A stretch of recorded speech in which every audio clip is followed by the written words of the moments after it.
we have some talk over here on Defense One about how America should be preparing for a cyber day after type of an event. Now, it's in my belief that the government has taken precaution, they have made moves, and this has been kind of obvious with all their moves off the East Coast and into Cheyenne Mountain, showing that the heart of Central Command and everything going on there will be secure if the lights go out.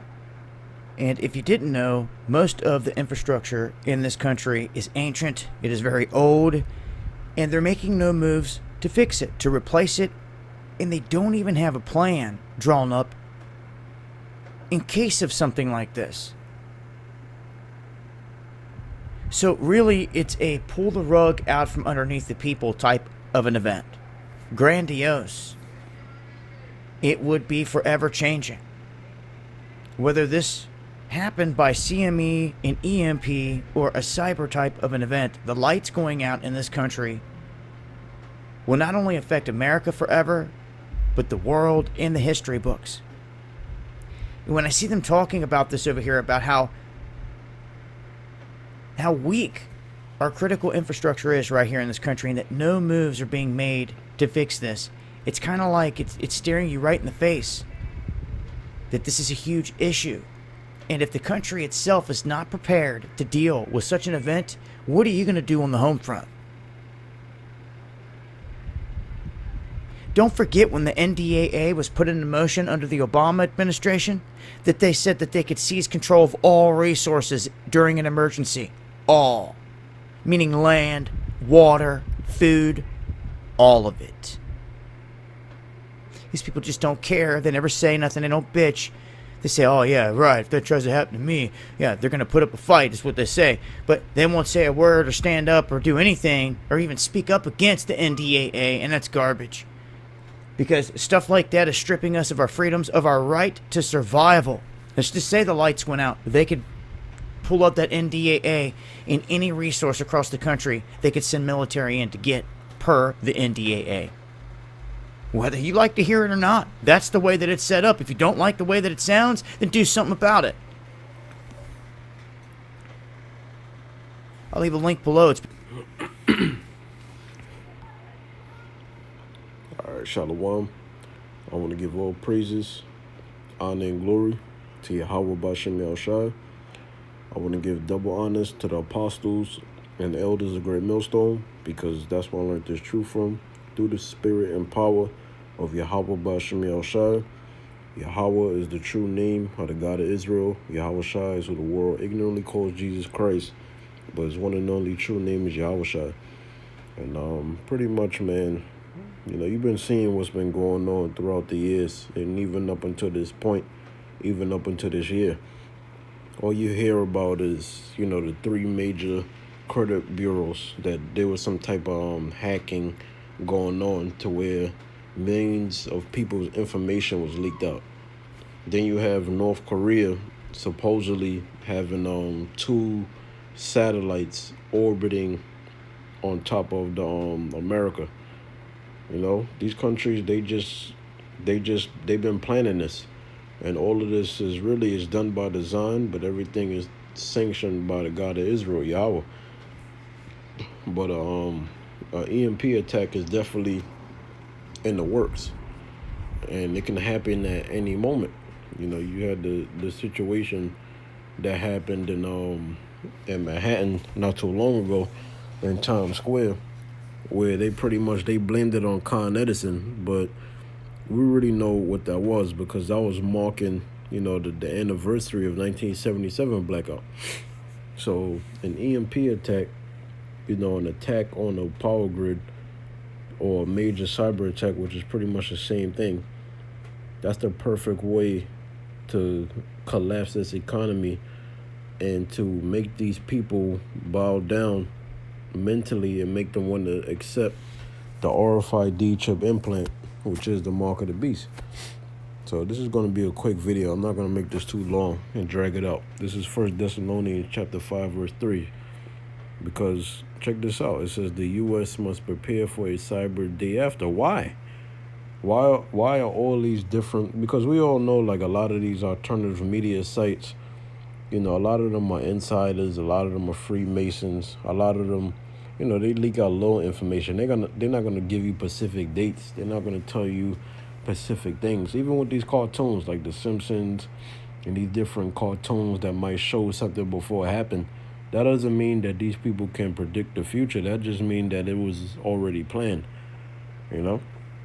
So why they always talking about a cyber attack or an attack on the power grid? Maybe something is in the works. Lord willing. This is 1 Thessalonians 5:3. For when they shall say peace and safety, because this is what they tell us on the media. This is what they tell us 24/7. Oh, you don't have nothing to worry about. America has added thousands upon thousands of jobs. America is the toughest, and they the number one superpower. We can destroy Russia, we can destroy Iran. And when I say we, I'm not talking about me, including myself with them. I'm talking about this is what America and Americans say. They're prideful people of all nations and nationalities. It says, for when they shall say peace and safety, then sudden destruction cometh upon them. And that's what normally happens. 9/11. Nobody didn't know 9/11 was going to happen. Yeah, different movies, they predicted it or whatever, which they didn't predict it. They were just insiders. They Freemasons. They got the inside scoop. But when that happened, people didn't know 9/11 was going to happen, just like these different false flag shootings. It's a sudden destruction. Why? Because people are not really looking for the prophecies. People are not looking for who the world ignorantly called Jesus Christ, whose true name is Yahushua, to come back. So it's going to be sudden destruction. That's why it says he's going to come as a thief in the night. The sudden destruction cometh upon them as travail upon a woman with child, and they shall not escape. So this is the days that we coming into, all right? And this happened in the past in 70 AD when you had Titus besiege Jerusalem with 60,000 Roman soldiers to the point where, the Israelites that was trapped in the land, they had to resort to eating their babies. This is what's going to happen again, but it's not just going to be the Israelites. As the Bible describes as the day of Jacob's trouble, this is going to happen to everybody, all right? All you different nations that come here and you want to earn a living and you have become westernized, you left your way of life and your culture, you're going to be trapped there. You're going to go through all of this. You're not going to escape. Because what is Donald Trump going to do, Lord willing? Not saying this is a definite thing, but I hope it does happen. He's going to enforce martial law across America, and this is going to be a permanent thing, all right? Well, the government is going to declare martial law because the way how they make it seem in the media, like everybody is against Donald Trump, all these celebrities, everybody always speaks out against Donald Trump like they want to impeach him. This is Jeremiah 30:5. For thus saith the Lord, and the word Lord is in caps, so it's talking about the God of Israel. We have heard a voice of trembling, or fear not, of peace. And this is what's really going on. They're not really adding jobs. The stock market is not doing good. This country is the most divided as it's ever been. They can never make America great again. Verse 6. America is never going to be how it used to be when it dropped that bomb in I can't really pronounce it, but when they dropped that atom bomb, all right? America is never going to be at the height of where it was when it was in the 60s. It says, ask ye now and see whether a man do travail with child.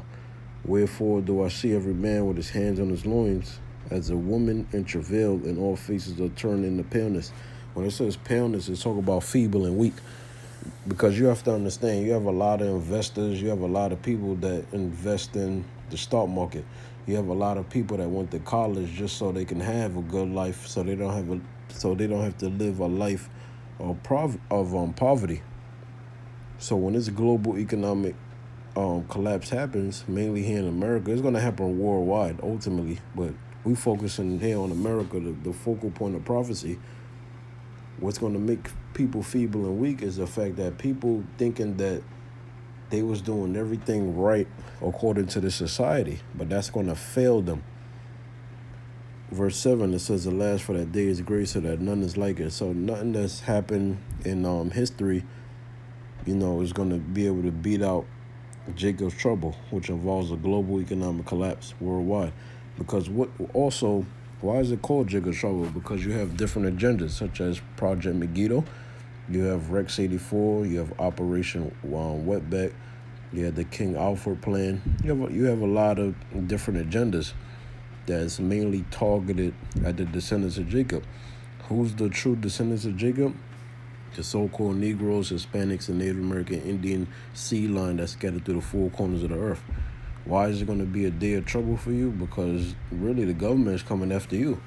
Because who's in charge of the government? The Edomites. And what does Genesis chapter 27 verses 38 through 41 say? The main part is in 41, where Esau said in his heart, meaning his mind, he was going to slay his brother, just like how Cain slain Abel. So the same thing is going to happen, because ultimately the Hebrew Israelites is a threat to this government. It says, it is even the time of Jacob's trouble, but he shall be saved out of it, referring to the elect of the nation of Israel. The so-called Negroes, Hispanics, and Native American Indians that repent in the name of the God of Israel, Yahweh, through his only begotten son, Yahweh Shai.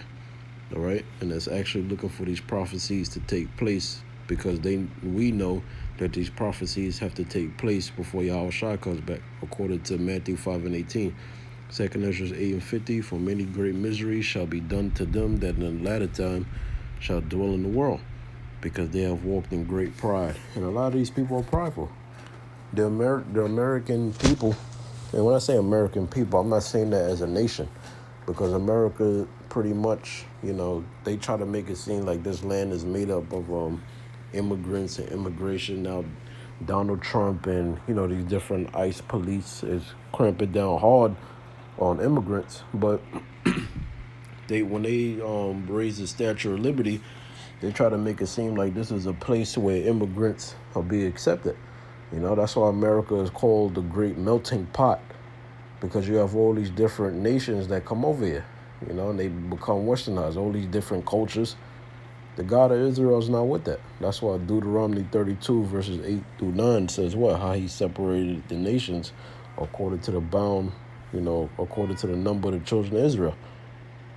The God of Israel is not with everybody coming together. That's why during the Tower of Babel, he split all the nations up. Every nation has their own language and culture. But the nation of Israel was given the law, statutes, and commandments, which are you so-called Negroes, Hispanics, and Native American Indians. And according to Deuteronomy chapter 4, verses 5 and 6, we were given the law, statutes, and commandments to separate us from the heathens, because following the heathens was our downfall. So these American people are prideful. You got a lot of people, I got my bachelor's degree, I got my master's degree. You think you better than the next man. But when this global economic collapse happens, you're going to realize that you ain't shit. This is Luke 21:34. Take heed to yourselves. This is talk about us brothers in the truth. Our so-called blacks, Hispanics, and Native American Indians, which we know that's the titles that our enemies put on us. But according to the Bible, the God of Israel calls us what? The sons of the power. Yasha Allah. All right, princes of the power. It says to take heed to yourselves, at least at any time, your hearts, meaning your mind, be overcharged with surfeiting and drunkenness and the cares of this life, and so that day come upon you unawares. So don't let the cares of this life slow you down from glorifying the God of Israel as a man of Yahweh Bashem Yashai, meaning a so-called Hebrew Israelite man that's a descendant of Jacob, a so-called Negro, Hispanic, or Native American Indian seed line. Verse 35, for as a snare shall it come on all them that dwell on the face of the whole earth. And that's what's going to happen to these people. These people ain't going to see this coming. You're going to have a lot of people, they just going to wake up. It's probably going to be a lights out situation. You're going to have a lot of people that's trapped on the elevator, a lot of people trapped in traffic. It's going to be a lot of situations that's going to befall these people that they're not used to. And they thinking because they went to college or they joined the military or, they did something to have themselves financially stable, that they're going to be good, in the future. Investing in Bitcoin, investing in gold and silver. invested in the stock market. But when this global economic collapse happens, it's going to be a stock market crash. It's going to be a global economic collapse. They're not going to see it coming. They're going to realize that failed them. And this is why us Hebrew Israelites, beginning with the Apostles' Great Millstone, we're trying to tell and warn you Israelites, look, America is going to be destroyed. Your dreams is going to be destroyed because everything here is temporal. Like it tells you in 2 Corinthians chapter 4, verse 18, verse 36. Watch ye therefore and pray always. We got to pray, man. We got to establish our relationships as a so-called Negro, Hispanic, and Native American Indian man, woman, and child between what? The God of Israel through his only begotten son to us. Because the Lord always dealt with mediators. Moses was a mediator. The different judges in the book of Judges were mediators. Anytime the Lord raised up a king, he was a mediator. The Levites were mediators. We couldn't just sacrifice animals. We had to go to the Levites. The Lord always had mediators. That's the point. But the ultimate mediator is who? Yahweh Shai, who the world ignorantly called Jesus Christ.